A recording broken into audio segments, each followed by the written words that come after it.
अस्सलाम वालेकुम दोस्तों, कैसे हैं? उम्मीद करता हूँ खैरियत से होंगे। अच्छा दोस्तों, जैसा कि आपको मालूम है, हम अपनी वीडियोस में रिसर्च बेस्ड हेल्थ टिप्स देते हैं। आज की वीडियो में हम आपको बताएंगे, इज़ मिल्क गुड और बैड फॉर योर हेल्थ? क्या दूध फ़ायदे के साथ साथ नुकसान भी दे सकता है? आपने दूध के फ़वाइद तो बहुत सुने होंगे, इस पर मैंने भी वीडियो बनाई हुई है, वो भी आपको डिस्क्रिप्शन में मिल जाएगी।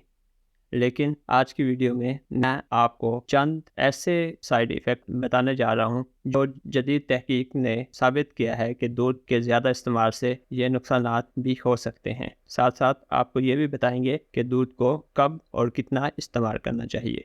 वैसे तो दूध को फुल डाइट कहा जाता है क्योंकि इसमें 22 में से 18 ज़रूरी यानी एसेंशियल न्यूट्रिएंट्स मौजूद होते हैं, लेकिन दूध का प्योर यानी क्वालिटी का होना बहुत ज़रूरी है। दूसरी तरफ excess of everything is bad, यानी कि हर चीज़ की ज़्यादती नुकसान दे सकती है। इसलिए दूध को भी इक़्तिदार से इस्तेमाल करना चाहिए, यानी जितनी पार्टी की ज़रूरत हो उतना इस्तेमाल करना चाहिए, वरना ये भी साइड इफ़ेक्ट रखता है। अब देख लेते हैं कि इसके कौन कौन से साइड इफ़ेक्ट हो सकते हैं। Lactose intolerance, acne, eczema, prostate cancer, high cholesterol level, milk allergies, unwanted biotics.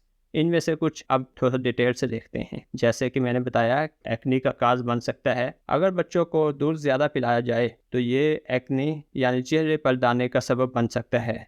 एक रिसर्च जो आपकी स्क्रीन पे नज़र आ रही होगी, इसमें बताया गया है कि लो फैट या स्किम मिल्क का इस्तेमाल बच्चों को कराया जाए तो वो एक्नी का शिकार हो सकते हैं। लेकिन अगर प्योर या फुल फैट इस्तेमाल कराया जाए तो उसमें ये साइड इफ़ेक्ट नहीं देखा गया। तो इसलिए कोशिश करें अपने बच्चों को प्योर मिल्क पिलाएं। एक दूसरी रिसर्च जिसमें बताया गया है कि दूध 7 साल से 30 साल की उम्र में एक्नी का सबब बन सकता है। एक्जिमा ये भी एक जल्द की बीमारी है जिस पे एक रिसर्च 2020 में शाये हुई है। इसमें रिसर्चर ने बताया है कि 2 साल से कम उम्र वाले बच्चों को एक्जिमा होता है तो इसकी एक बड़ी वजह दूध हो सकती है, जो कि बच्चों में अस्थमा, रिनाइटिस का रिस्क बढ़ा देता है। एलर्जीज़, बहुत से लोगों को कुछ चीज़ों से एलर्जीज़ होती है, यानी कि वो उनसे ज़्यादा सेंसिटिव होते हैं, तो दूध से भी कुछ लोग सेंसिटिव होते हैं। एक रिसर्च के मुताबिक 5% बच्चे ऐसे होते हैं जिनको दूध से एलर्जी होती है।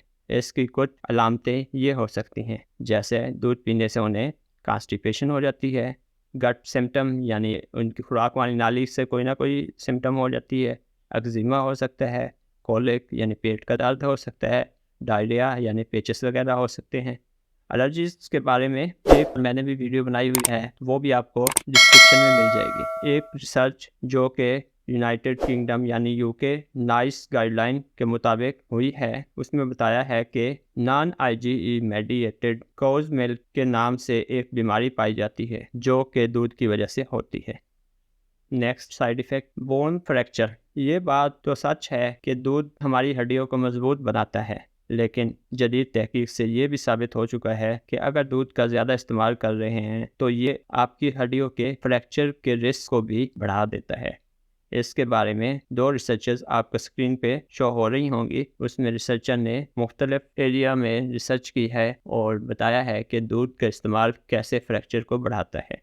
कैंसर, जहाँ तक दूध के फ़वाइद की बात करें तो ये बहुत से कैंसर से बचाता भी है, लेकिन कुछ कैंसर्स जैसा कि प्रोस्टेट कैंसर, ओवरियन कैंसर का ये सबब बनता है क्योंकि वो कैल्शियम के ज़्यादा होने की वजह से हो सकते हैं। लैक्टोज इंटॉलरेंस, एक रिसर्च के मुताबिक दुनिया में 65 से 70% लोग किसी हद तक लैक्टोज इंटॉलरेंस का शिकार होते हैं। ओल्ड मिल्क में लैक्टोज बहुत अच्छी मिकदार में पाया जाता है, इसलिए इन मरीज़ों को ये एहतियात से पीना चाहिए।